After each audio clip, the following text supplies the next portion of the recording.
महाराष्ट्र शासनाच्या वृक्षारोपण अभियानाअंतर्गत मुरगुड पोलीस स्टेशनच्या वतीनं पर्यावरण संवर्धन आणि स्थानिक जैवविविधतेच्या जतनासाठी विविध ठिकाणी वृक्षारोपण अभियान उत्साहात राबवण्यात आले।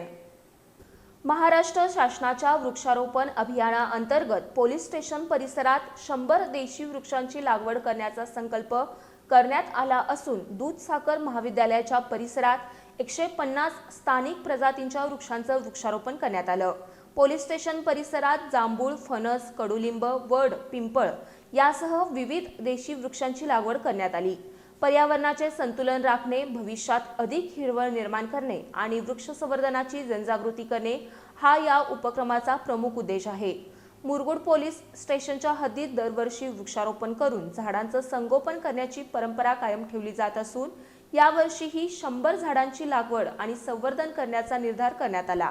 याच अभियानाचा भाग म्हणून दूधसागर महाविद्यालयाच्या परिसरात करंज, भावा, शमी, महाळुंग, बेल, काटेसावर आणि हिरडा या स्थानिक वृक्षांच्या 150 रोपांची लागवड करण्यात आली।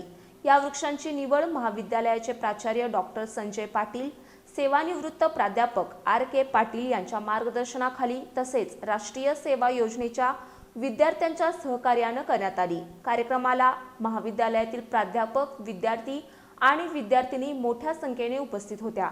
यावेळी मार्गदर्शन करताना केवळ वृक्षारोपण करून न थांबता 18 जुलै 2027 रोजी या सर्व वृक्षांचा वाढदिवस साजरा करण्याचा संकल्प करण्यात आला। तसंच परदेशी प्रजातींच्या वृक्षांपेक्षा स्थानिक हवामान, माती आणि परिसंस्थेला अनुरूप असलेल्या स्थानिक वृक्षांची लागवड करण्याचं महत्त्व अधोरेखित करण्यात आलं। देशी आणि स्थानिक वृक्षांमध्ये फरक असून प्रत्येक प्रदेशात तेथील नैसर्गिक वृक्ष प्रजातींचं संवर्धन होणं आवश्यक आहे। त्यामुळे केवळ पर्यावरण संवर्धन नव्हे तर परिसर पुनर्निर्माण हा दृष्टिकोन स्वीकारण्याची गरज असल्याचं मत यावेळी व्यक्त करण्यात आलं। या उपक्रमात सहाय्यक पोलीस निरीक्षक क्रांती पाटील यांच्या मार्गदर्शनाखाली मुरगुड पोलीस स्टेशनचे अधिकारी आणि कर्मचारी, महाविद्यालयाचे प्राध्यापक, एनएसएसचे विद्यार्थी आणि विद्यार्थिनी सहभागी झाले।